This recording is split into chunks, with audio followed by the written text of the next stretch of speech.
All right, so we're going to talk about how to achieve results as fast as possible and what are actually realistic expectations to how fast our results can actually happen. So, in terms of everything, guys, results are one of those things that how fast they happen will all depend. I know that's like the most annoying answer possible that I can give you, but it is the honest answer. Because the simple fact of the matter is there's so much that goes into why results happen at the speed they do. And I want to go over all those different reasons so we can really dive into the ones that we can control and the ones that we can't. So often when we've talked about results, people will be like, well, for weight loss, 1 to 2 pounds per week is safe. It's realistic, right? And that is based off of the fact that like numerically, from a data standpoint, that can work out without creating too big a deficit, creating too many adaptations, all that jazz. It is something that people can often do and see consistently.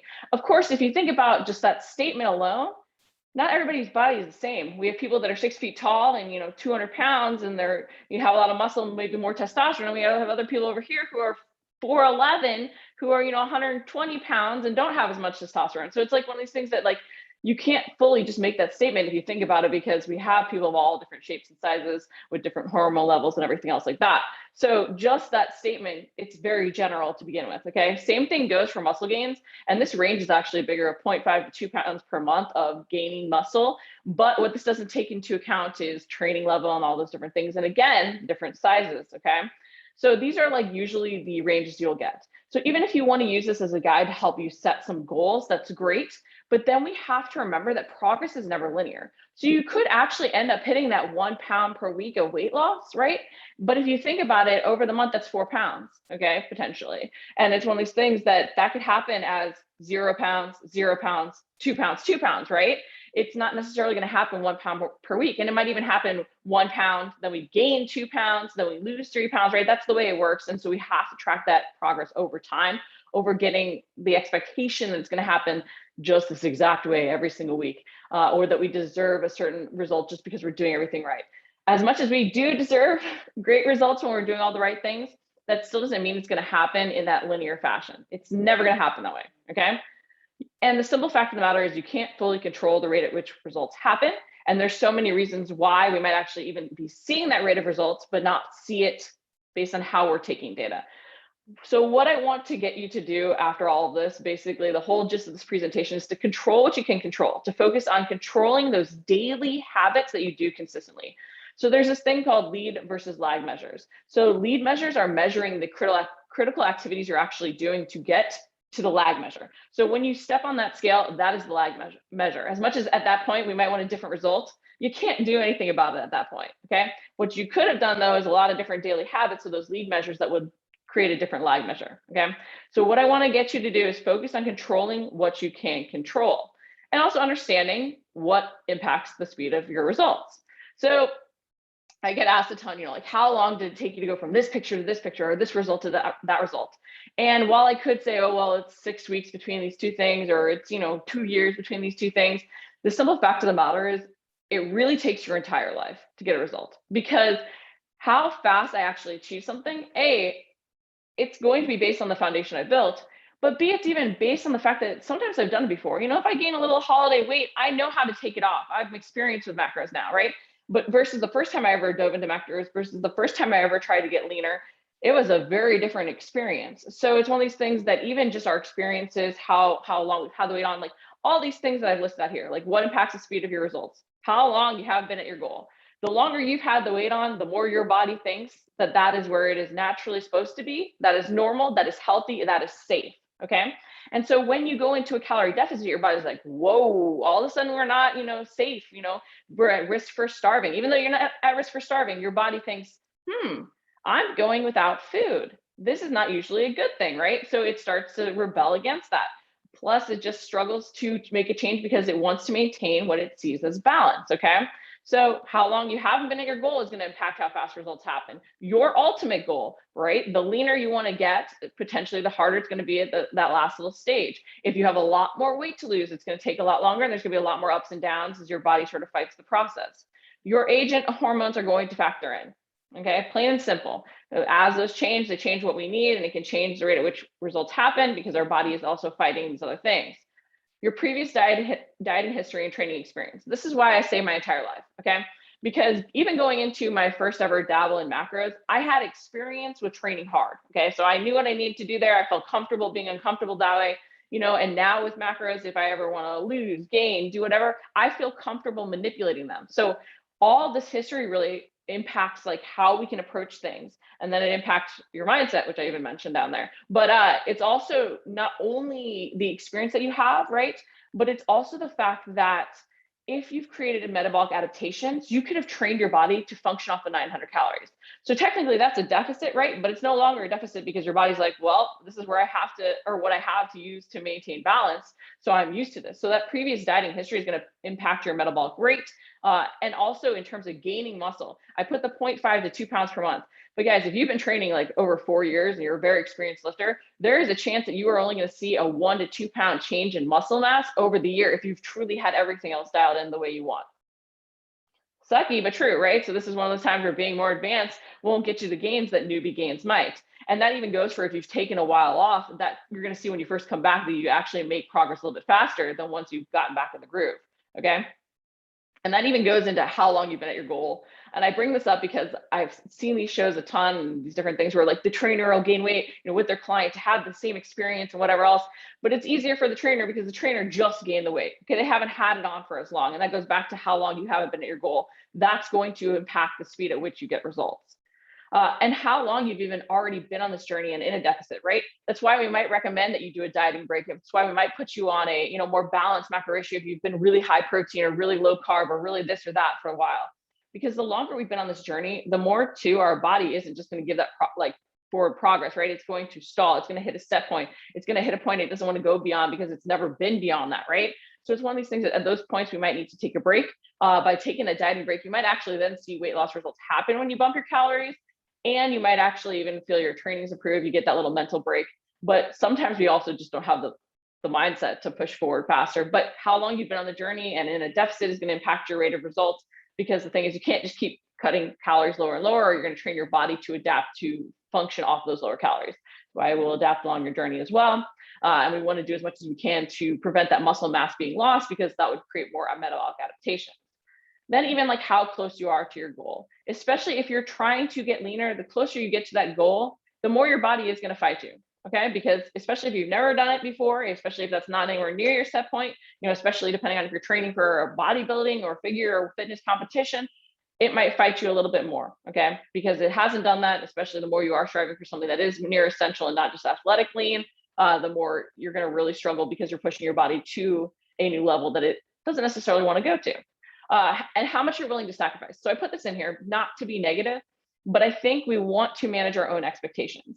And while there is this fast versus sustainable continuum, and I have a great video on that if you haven't seen that, and all of that can be sustainable, right? You can build it off of habits that are good. Just because you want results fast doesn't mean you have to go to fad diets and cleanses and all that stuff that just sets you up for failure. You can move along a sustainable continuum and go faster or a little more lifestyle balance. But with faster results comes more sacrifice. Plain and simple, because you are going to have to be a little bit more perfect in how you hit your macros. You are going to want to track, that macro cheat day or that cheat day or that off day, because you want to see how much that's impacting your overall deficit for the week, right? So the more you're willing to sacrifice, the more you're willing to put into place a perfect plan. And there will be times of the year we're more motivated to do that, or we have more time to do that. The more you're going to see results a little bit faster. That doesn't mean you're bad or it's not good still if you can't just create that lifestyle balance. Results are going to snowball. But it is key that we sort of understand how our actions are going to impact the speed at which we get results, so that we can choose to move along that continuum. And we can even choose to, know that at times we have to sort of steer into just creating something that's sustainable, so that we can even maintain our current results to create that new set point to make it easier to launch off of once we're motivated again. Because I think so often, we even think, well, I'm willing to sacrifice all this stuff. We end up restricting ourselves too much at a time where we really don't have the mental capacity to do so. And that's where we start to even get into tracking so restrictive, or I hate this part of it, or I can't do this, or I don't like training. We start to dislike things because we're trying to force them at a time that's not right, versus being like, hey, I have a lot of stress at work.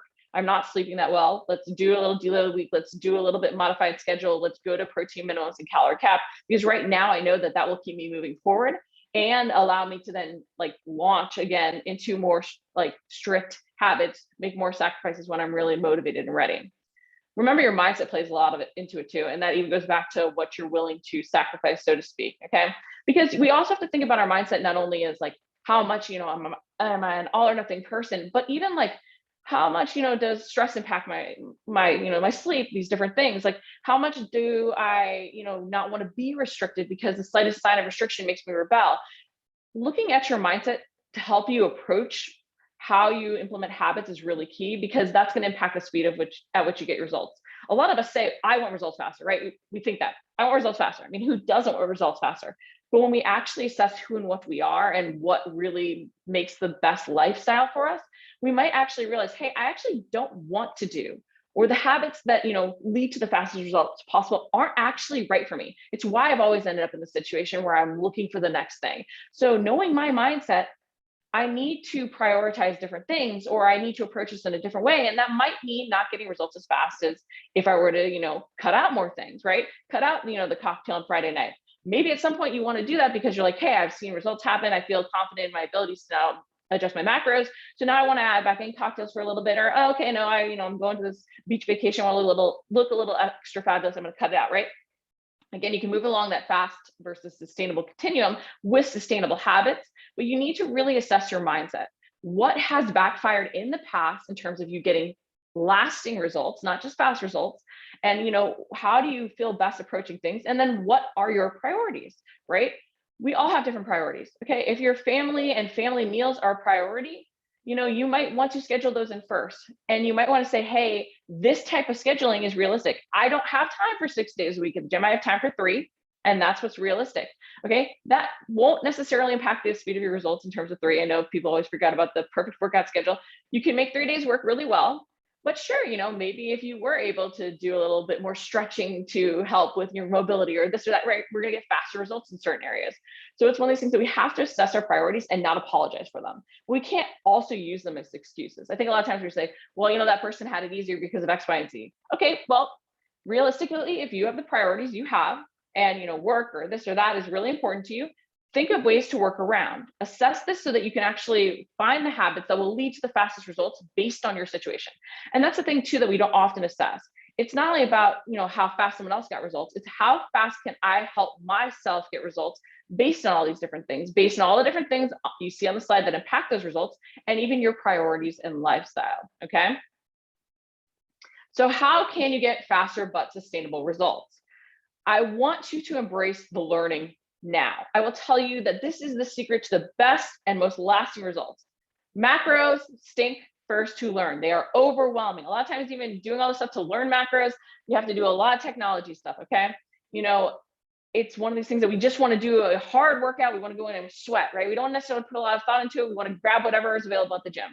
But the more we can embrace learning about macros and creating clear progressions and also being intentional with movements now, the more we're setting ourselves up for success long-term, because we'll actually be able to adjust our lifestyle to fit our needs and goals. Because we also have to remember, guys, that getting sustainable results faster means not only creating better habits now, but habits that are actually based on our lifestyle so that we can adjust them. Because what you do to achieve a goal is not necessarily what you will do to sustain it, okay? You will not just stay in a deficit for the rest of your life. However, you can't just be in a deficit to lose and then be like, well, I'm there. Now I'm going to go back to the other habits that I was doing before. No, you have to learn how to sort of reverse diet, come out of that deficit, and actually learn to sustain those results through the macro ratios you choose, through the calorie sort of maintenance level that you create, which will be different than what you, again, use to get there. It will be different ratios potentially. It will be different calorie intakes, and it's got to be slow changes to get there. And then knowing that there's going to be little cycles even when you're maintaining. It's not just, oh, I'm doing the same thing forever, okay? We have to realize that nothing will work forever too. And I bring this up because as we go through menopause, as our hormones change even over the month, there will be adaptations, but adjustments we have to actually make so that we're actually getting the best results. So if you're like, well, I'm going through menopause, what used to work doesn't work now. Oh, okay, yeah, but based on your lifestyle, what used to work a year ago might not work now, just even if you're not going through menopause.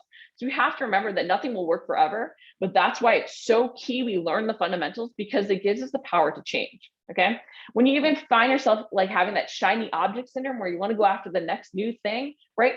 When we take it back to macros, we can be like, the next new thing is actually lower carb. Okay, well, I could adjust my carb ratios and see if that works for me.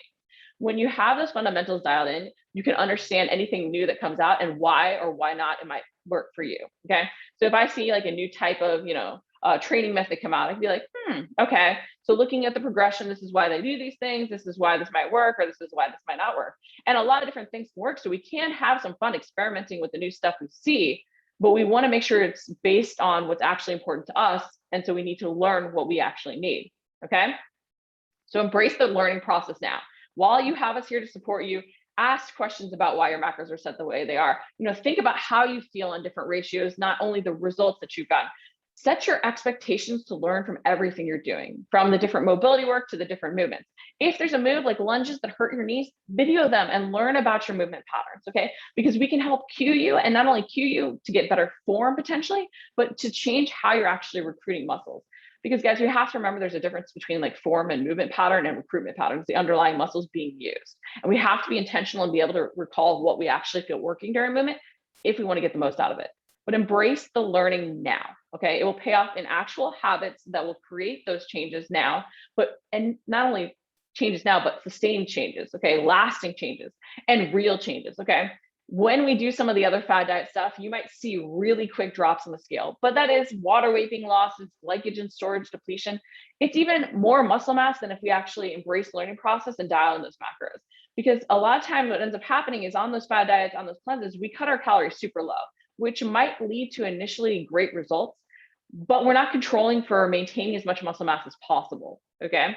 What that means is we're creating this extreme deficit where our body's like, whoa, we've got to protect our survival. Okay, so what can we get rid of, right? It's going to do that. Or how can we down-regulate other like functions of the body so that we can make sure that we're actually, maintaining our life on this calorie intake. It's why, again, if you've been dieting off of 900 calories for a really long time, your body's going to be like, well, we've adjusted to this because we need to survive on this, okay?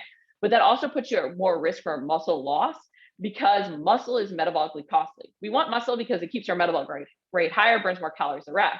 But because it burns more calories at rest, if your body is like, well, I need to survive, it's going to get rid of the thing that is expensive to maintain, okay?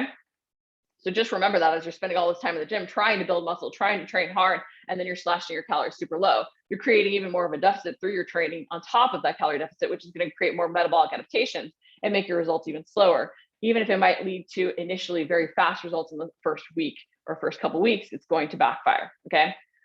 Embrace too that motivation comes and goes. And what I mean by this is there are times we're more or less motivated. And I'm mentioning this especially in July in the summer, because I noticed that time where we're traveling, we don't want to care, we're in party mode with the summer. So embrace that if that's what's going on with you, okay? Instead of just saying, oh, I'll start tomorrow, I'll start next week. Life doesn't pause. It's continuing on without you. If you aren't moving forward, you're probably digging yourself a hole unless you actually actively decide that you're going to maintain your results, which is progress too, guys, okay? So embrace that motivation comes and goes, and that at certain points and times of year, you might have to go to habits that are just more sustainable over trying to drive results faster. You have to go to those protein minimums, those calorie caps. You have to maybe embrace a minimum training schedule. Because when we do that too, sometimes we recharge our batteries a little bit quicker to actually regain motivation faster than if we just tried to force something that wasn't realistic. And that allows us to then use the motivation when we're actually motivated to move forward a little bit faster, okay? So sometimes steer into maintaining when you just don't have the motivation to create that new set point, because that will actually give you a better launching point when you do find you're more motivated to drive forward again, okay? Then focus on 1% improvements.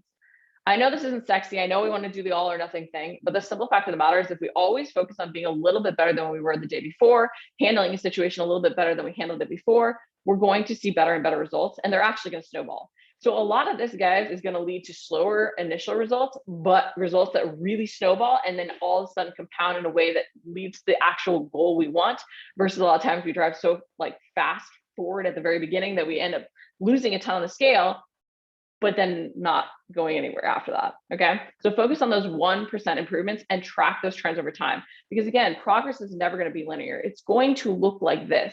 And I'll say on top of tracking the trends over time, don't just use the scale.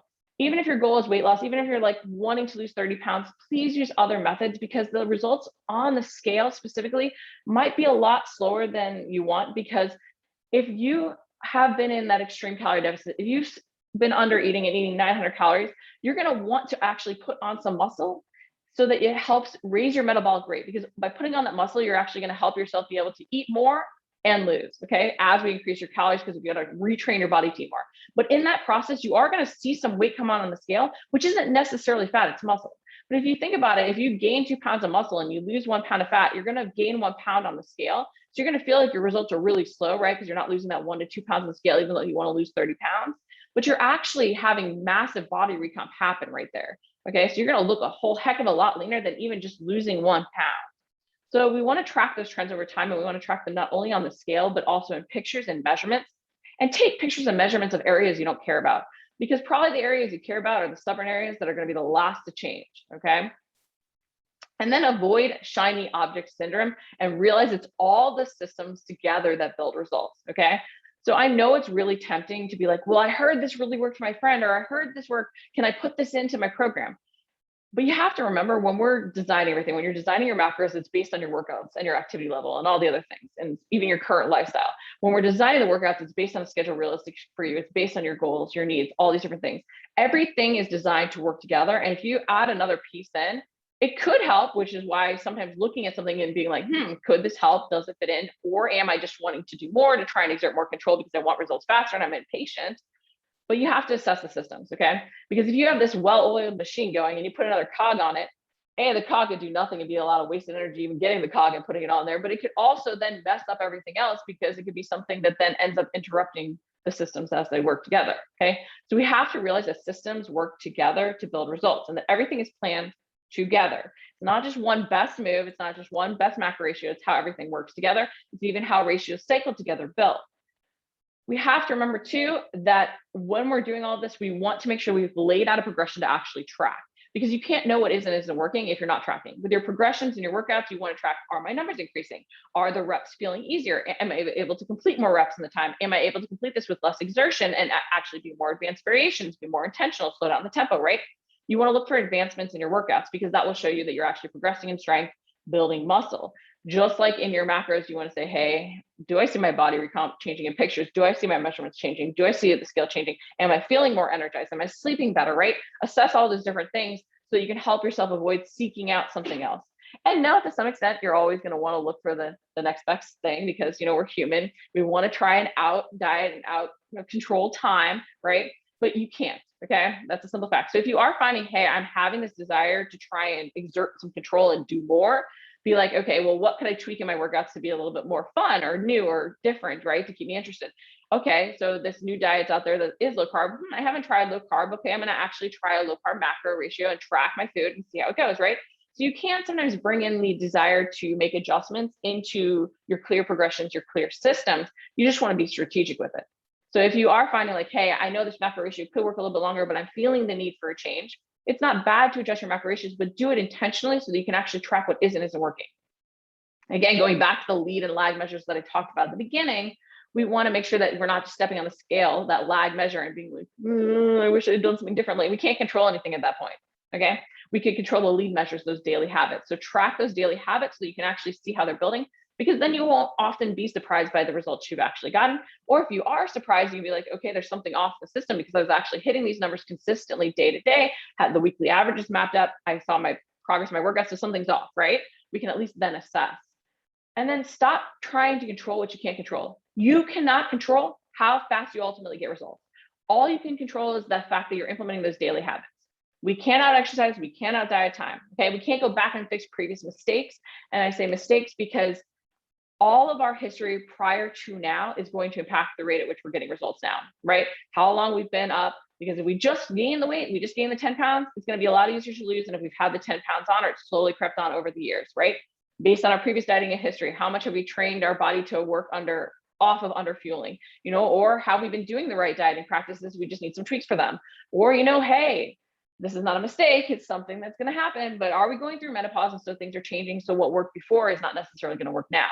But we can't change a lot of these things, guys. We can only manage them and admit to them, or take ownership of them, or recognize them, and then move forward, adjusting things to really help us get the best results possible, okay? So you can control what you can control, and by tracking what you're doing, embracing the learning process now, we can get the best results as fast as possible, and then learn how to sustain those results long-term, okay? So I know that's not fully the most positive thing ever, because I know you wanted to hear, do this and get faster results right now, but it's honest.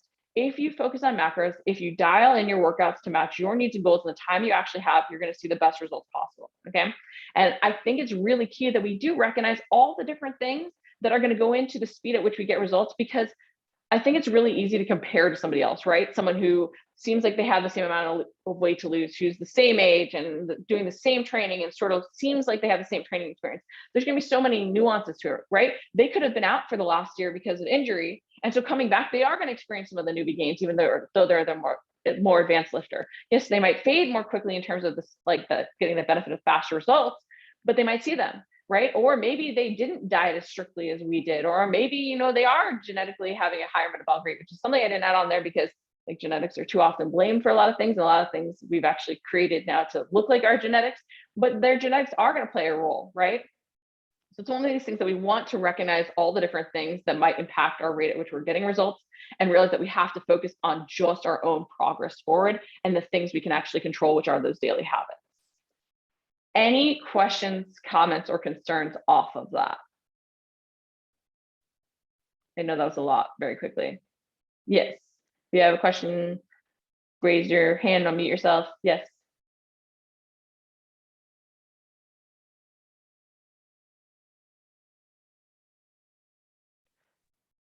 Hello. Yes. Hi. You spoke about manipulating macros. Do you have an indication of what macros should be depending on where you're at?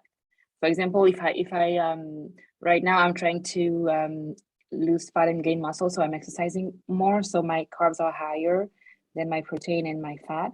But if ever for example, I don't exercise at all, then what my macros should be, or if I exercise but I'm not trying to lose fat anymore? So it's going to depend on where you're at that point and exactly what you're trying to accomplish. Like if you're just trying to maintain, that's going to look a little different than if you're like, I still like want to lose, but I'm not as active. So all those different components will have to be considered. And the whole point of doing this is to learn what you need. Yes, there are different cycles and ratios, and I outline them, and we can help you determine what those are specifically. And I have in my macrox like general ones. So there are general recommendations, but so much of it will also be based on how you respond. Because you might find as you go through and you're cycling, you're going to be cycling even to gain muscle, right? So you're not going to just use one ratio during this phase, right? You're going to probably go through a few. You might find that one of those really feels comfortable even for maintaining. And so even keep it. Even though you're less active, you might find that you still need the carbs because of the other activity in your life. Or you might say, hey, I'm not training as much, so I am going to drop this because I don't need it. Or it might be keeping the same ratio and manipulating your calories a little bit. So there are going to be different phases, and you might even find that while maintaining your results, you actually even cycle those things. So it's not as simple as here's one ratio, do this ratio, because you're going to cycle whether you're maintaining, whether you're gaining muscle, whether or not you're trying to lose fat, because there's going to be little mini things in there where you might be like, oh, I like this ratio to maintain, and it might be even thirds, basically even thirds, so 30, 30, 30. I know that doesn't add up to 100%, but with little percentages here and there. And you might be like, this is usually what I use to maintain, but now I'm not sleeping well, I'm stressed, and this isn't fully working for me, so I'm going to adjust it. So yes, we will help you determine what those things are as you progress through and see what ratios you respond best to. Because there's some people that even with trying to gain muscle need different level of carbs, or they need more protein or less protein, right? Just based on different things, based on even age. And even going off of that, as we get older, because we're less able to utilize protein as efficiently, we might want to make sure that we're getting more protein because we might need it. And then you might find like, and I would always recommend doing some training if you can, just because it is key for functional strength. It helps us move better and keeps us mobile. And it's like that breeding ground for great movement patterns during everyday life. But if you're not training as much, yes, you might need to even adjust the macro ratios you're using. Maybe you find you go higher protein, right, to maintain that muscle mass. Or you might keep the same carb ratio because that is key to maintain that muscle mass. Do you see what I'm saying? Like there's so much nuance to it that really what I would focus on right now is how are you responding to the ratio with the training that you have? And then as you're progressing and adjusting, what ratios you seem to respond best to. And then once you say, hey, maybe now you're going to 3 times a week, A, you can do that with us, or B, even when you go to that, you can be like, I'm going to still keep this current ratio, see what my results actually are, and then adjust from there. So that would be my recommendation. It's always about tweaking based on what you're actually seeing happen with the ratios that you're using. And that's why tracking is so key. Okay. how long would it take to see if a particular breakdown is working or not working, or is it just depending on how I feel about it? So part of it is you want to track your results. So this is where I say take pictures, take measurements, take scale weight. But we usually like to, when we're especially experimenting, keep you on a ratio for 2 to 3 weeks at least, because you need that time to build. Not to mention, it's a very interesting thing because sometimes one ratio doesn't seem like it worked, right? But in conjunction with the next ratio, it works. Like you might go low carb for one and then increase carbs and get the whoosh effect and actually see weight loss, or you might be higher carb and then go low carb to see the whoosh effect. And when you're trying for body recomp, you're probably going to want to stick with a ratio 2 to 3 weeks, especially probably more like even 3, just because the rate at which results are going to happen is slower because you're trying to gain muscle as you lose fat. So you want to make sure that you're very precise in that process. But guys, for all these questions, especially based on how you're responding, please message us, because that way we can explain what we're seeing with your specific circumstance and why we're specifically designing things for you based on your workouts, all that stuff, okay? Okay, thank you. I honestly commit to trusting the process. I must admit it is terrifying to make the big changes, but the trend tracking is useful. Yes, it is hard to sometimes embrace those changes because we've come in doing something one way, but the simple fact of the matter is you came into this to be challenged, okay?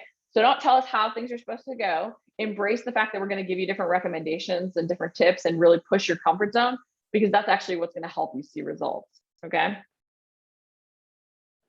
I'm learning by tracking macros what I'm willing to spend my calories and macros on. Example, not willing to spend it on jasmine rice because I only get 1/4 or half a cup when I can spend those macros on more volume of food, and it seems like to be more full.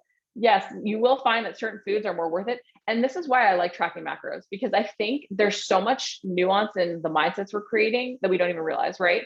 By saying I can't have something like the diets, like, you know, keto or different things that cut things out and say you can't have any carbs, right? And I'm not ripping on keto. I think keto can work really well for people. We do lower carb ratios with clients all the time. So it's one of these things that I think anything that says, okay, I'll even go to like becoming gluten-free if you don't have an intolerance with it. Yes, sure, you might function better off of that, and that's great. And if you have an intolerance, yes, you have to cut out gluten. But just arbitrarily restricting gluten if you don't have a problem with it can lead to you feeling deprived. Versus with macros, you're just going to say, hey, maybe this doesn't fit my macro ratio right now, but technically you could work it in or find a way to balance it in. You just don't feel like it's worth it. But you might even find other, like, even smaller adjustments. So jasmine rice is different than brown rice, is different than wild rice. Mind blown, right? Sometimes it's not just adjusting portion sizes, but it's even very small tweaks like that that can allow you to include some other foods that you might be craving if you're craving rice, right? But get a little bit more. Or yeah, you might be like, hey, I can get more bang for my buck with potatoes or with this or that, right? So it's one of those things that you will learn that by tracking macros, and you will find ways to be satisfied and feel like full and fueled. But it's the great part is you don't have to say, I can't have something. And I think that mindset is so key, that you're choosing not to have something. Even guys, if you do choose to abstain from having cocktails for a little bit because you want faster results, or you choose not to necessarily, you know, eat certain things when you go out with friends, remember, it's your choice. You're making this choice for a specific goal, and you could make a different choice based on what you want to accomplish, okay?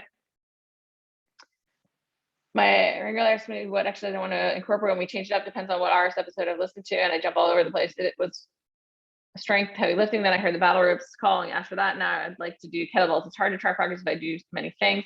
How long should you focus on a certain workout goal to see what works? So it's not that simple. Like when we do our workouts, we're watching out for you with that. But even when we ask you what you want to include, or if there's something you like, or helping you tweak based on things you enjoy, we're still making sure everything's focused. That's why I said there's a lot going into the systems. Kettlebells are still going to be strength work, right? Battle ropes are still going to incorporate some strength work as well. And strength versus endurance versus fat loss, guys, it's like when we talk about strength and cardio, right? It's not strength or cardio. There's this whole continuum, okay? So we can work on your strength, but also your capacity, or your work capacity and your endurance, right? So we can work on things that overlap, that benefit all the different things. So you think, hey, when I'm going out for my runs, I'm feeling, you know, all this benefit in my strength endurance, but we haven't actually done any strength endurance. So we can overlap things. So as long as you're communicating what your goals are, we can make sure that everything is adjusted to that. And a lot of times have overlapping goals. But yes, you do need one focus, but building strength doesn't mean that you can't lose fat. Okay, so a lot of those things overlap. It's just not jumping around and going from I'm doing like all this heavy lifting to now I'm doing all this running, right? If you do that, yes, you're very dramatically changing your goals, but you can work along the continuum that actually allows goals to overlap. And it just depends on, I guess, how different. Like if you are training for, say, a triathlon or like marathon, yes, we're going to have to adjust that from potentially gaining muscle, especially towards the mileage increasing in the end near your race. Okay. So yes, those things would have to vary, but in terms of what you're talking about here, Chris, like that can be a lot of overlapping things where we just make slight pivots in what we're actually focused on in the workout routines and progressions, but those 3 weeks allow you to build towards a specific goal, and then we make a little adjustment. I would like to lose 2 more kilograms. Should I switch from fat loss to recomp? So guys, just to be clear, body recomposition means you're losing fat, okay? So most of you, we will not do the clear bulk or cut, the bodybuilding bulk or cut, okay? Yes, we might focus a little bit more on fat loss. Yes, we might focus a little bit more on muscle gaining, but a lot of times we're trying to achieve body recomp in all of this, okay? So as you're trying to lose a couple more kilograms, or in US talk, pounds, you want to make sure that you're still focused on the same thing. So you might stop quite as big a deficit if you are like pushing the deficit, like let's say 200, maybe you're going back to 100 because you do want to shift a little bit more towards muscle gaining. But until you hit your fat loss goal, guys, and you maintain your fat loss goal, I would not recommend that you really focus on the extreme side of bulking or going into that muscle building phase. I would say that for most of it, you really want to stay in the recomp. Okay, even when you're building muscle, you want to focus on still the recomp. So you might do a surplus with a slightly more cut ratio, or you might do a deficit with a slightly more muscle building ratio, right? You want to combine those 2 things as much as possible. Yes, Nicole, question. Hey there. I'm new and I had never done macros before, so I'm working through that. I'm doing pretty good. But my sleep has been off and I'm in that menopause phase. I do have some hormone cream that I'm using, and I had been pretty good with sleep for a while. And so I'm just not sure if this macro shift, or I guess specific macros, could be impacting that. Can you talk about how the different macros affect sleep or the ratio? Yeah, so part of it is the deficit that we create. Part can be how much you actually feel the thermic impact, hormone balance, and all that stuff. So in terms of balancing your hormones, we might want to shift ratios.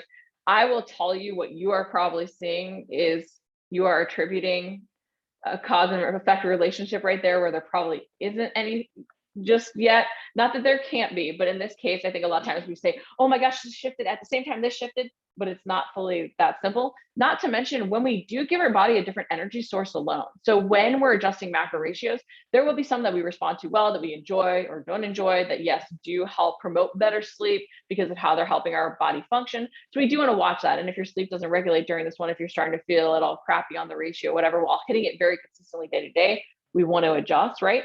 But we want to get that consistency in there before we assume that there actually is an impact. Not to mention, a lot of times what ends up happening is just in a shift in energy from what we were doing. So let's just say someone's like super carb heavy and we cut the carbs a little bit as we bump the protein. Just from that shift in where they're getting their energy, they're going to feel different, right? People, when they start low carb diets, will go through what they call the low carb flu, just because our body is like, well, this isn't the fuel we're used to running off of. This isn't the amount we're used to running off of. So we want to give it time. So if you're seeing a change, please note that, because yes, there could be an impact, but I would give it at least a week for your body to adapt. If you're still feeling like this is a problem, we want to adjust just to experiment and see if, hey, is it the macro ratio that really impacted, or was this just happenstance that you didn't have good sleep because of maybe the hormone fluctuation at this time during this ratio? But then even to note, hey, I'm going to write down that at this time of the month, when I had this hormone fluctuation, I had this ratio going. And so the next time where you feel the crappy sleep, note, is it the same low carb, or is it different low carb? Is this just sort of the ebb and flow of hormones right now? Or is it related to a ratio similar? So it's about making these notes and then tracking the trends within your body, knowing that it's even going to shift over time. So I would give it a full week with really consistently hitting that macro breakdown within 2 to 3% and 100 calories plus or minus. Once we find that, then we can determine, is this cause and effect, or were we assuming correlation where there was none? Okay, thank you. Trish. Hello. Thanks. Hello. I am getting to towards the end of I ended up doing 16 weeks and with really great results. So this has been fantastic. I'm approaching 51. I'm losing quite a bit of body fat, getting a lot of strength, feeling all awesome. And I'm just wondering if I just have a few pounds or body fat that I want to lose, am I supposed to be, and I can talk to Kathy about it, but am I supposed to be adjusting my calories and going down right now? Or I'm not really, because I've stayed the same calories the whole time. And it's actually, I'm not following the menopausal cycling. I mean, though I am menopausal, I think it's just because I'm lifting heavy and everything. So I don't know. I'm just, I've been at the same calories the whole time. Yes, ideally we don't cut your calories lower. Okay. Cutting calories lower should be the last resort that you do. And it will be even more strategically used when you're in maintenance. If you're like, I want to cut a little bit of weight, then I'll go in a little bit deficit. So even ideally from here, as you're getting closer and closer, we want to start trying to bump up your calories to get you more to a maintenance level. And you'll still see results snowball from that based on the ratios we're using. And we might even want to bump up towards a maintenance level so you really can get there. And then even say, hey, now that you've maintained as we bumped up, we're even going to put you back into a little deficit, which might even spur a little bit better results because you've even retrain your body to eat more. So going down a little bit will even create that dramatic shift so that you can see the little extra body recomp. But it's going to even happen as you're maintaining. Like that's the thing that people forget. The longer you maintain a result, often the better you look at it, right? And the more things actually snowball. So I would say that's great that we haven't had to cut calories lower right now. And we don't want to do it at this point. We would rather go up and then even go back down a little bit, which will still be potentially even up for where you're at now. Yeah, and I'll talk to her, but I still want to continue that recomping, right? Because I own a gym, and it's just kind of like proving to some of my clients that we can build that muscle. I mean, as we're going through menopause and as we're aging, so it's kind of like a nice experiment for me to showcase as well. So maintaining is never standing still. Like I think we forget that. Like maintaining is never standing still. Like in maintaining, like I have a focus for my workouts, even when I'm like just trying to maintain, and I will shift that focus based on if I want to work on pull-ups, do I want to work on this, do I want to build a little more muscle? But it's these things, right? It's like slight adjustments in ratio, slight adjustments in calories, but it's within this range versus a lot of times to get to a goal, we're doing a little bit more stuff to try and get that line right there. But yeah, you will still see body recomp, even increasing your calories just by how you're even cycling ratios from there. Yeah, boosting the butt too, making that butt a little bit. Butt boosting is good. We like butt boosting. Thank you so much. Okay, I'm going to try and get one more question here. Retraining my thinking has been the hardest part of this process. I have trained my body and brain in so many warped ways it has been hard to adjust the change. Totally trust the process of my coach, but still have a daily mental struggle. Yes. Increasing calories makes so much sense when you explain it, but it's hard to get from head knowledge to my emotions when I'm trying to lose weight and fat. Well, thank you. I'm glad everything helps. And you're not alone. That's the simple fact of the matter. Like we've heard our entire life, eat less to weigh less. Okay. And on top of that, it has worked in the past. Like that's the thing too. At points has worked and seen even dramatic results based on how we're shifting stuff. So it's hard to let go of something that worked, but we have to remember it hasn't worked. And that's why we're here. And I would tell you by recognizing that the hardest part is the mindset and being open about that and talking about when you do feel that sort of coming up, that's key. I can tell you that when I have an emotional response to something, or I don't want to do something, or I even use this example on a call, going over like being coached myself, like I come into something new where I know I'm going to be asked to make a lot of changes and I'm like, you're not going to tell me what to do, right? And I even feel myself do this and I know I'm going to do this. And I get on the call and I'm like, okay, I'm going to do whatever they say. Doesn't matter. And I just even go in with that of I'm not even going to try and, integrate this into my current system. I'm just going to implement their system as it is. And I think saying like, hey, life is this experiment, and always assessing when you have that initial innate response, like why you're having it, that's where the 1% improvements come in. You're going to catch yourself doing it a little bit faster, to catch yourself trying to rebel against something, or you're going to find little ways that you can sort of make adjustments, right? And make it fun to even try these new challenges and see it as that experiment. But I will tell you, it will probably always be a mental battle. And I don't mean that to sound negative, but I think a lot of times you just think, well, I'm going to embrace this one mindset and I'm cured, poof, everything's better. And that's not how it works, right? We have built up stuff over the years. We have different perceptions, different innate responses, and there's going to be some that we always have to sort of deal with, right? But we can always focus on ways to handle them a little bit better. And I would say just by sort of saying, hey, this is a daily mental struggle. And, assessing all the reasons why it is will really, really help you sort of break down those things and be open to it and continue to see those changes. But it is hard. It's uncomfortable at times. But the more you let us, have full control, the better. Anyway, guys, have a fabulous Wednesday. Hopefully that was helpful, and I will post a replay. If you do have any questions, comments, or concerns, and guys, because this is so personal, and even when I list out some of these general tools and whatnot, it can't cover everything, right? Please, please message us. The best way we can help you is to actually highlight what you are doing and how that impacts your personal results and why you need what you need. Because as Trish even said, she's not even doing the menopause ratios. I love my macro hacks. I'm not trying to rip on my macro hacks. It is a general thing, but the whole point of having coaching is so that we can show you the nuance and how some of those things works. Because even if when you read that, which I'm sure all of you read all 200 pages of that, there is even a grand ratios range that I give in there where sometimes it's 30 to 45% ultimately. Okay. So it's one of these things that even though I give the laid out cycles to give guidance on where to start to experiment, it is an experiment. And everything you've done prior not only impacts the rate at which you get results, but it will impact what ultimately works best for you, even down to the foods you enjoy, which we don't consider enough. Okay. If you like carbs, if you like bread, going really low carb might get you faster results. So maybe we use it strategically, but it's not going to be sustainable. So we're not going to just only use those ratios, right? Because you're going to fall off and you're not going to end up sustaining your results long-term. So you might be like, hey, I hate this ratio, but I know it leads to faster results. So I'm going to do it for 1 week. And then I'm going to go do 3 weeks of a ratio I actually enjoy, right? But that's still based on who and what you are. And it really doesn't fully have something to do with what ratios you respond best to. It does a little bit, but it's not just doing only things that really, work for the specific thing. So please reach out and ask questions, but also embrace that we're trying to strategically design all the systems to work for you. Okay, that is my rant for today. Hopefully it was helpful. Have a fabulous Wednesday, guys, and a great rest of your week. Bye.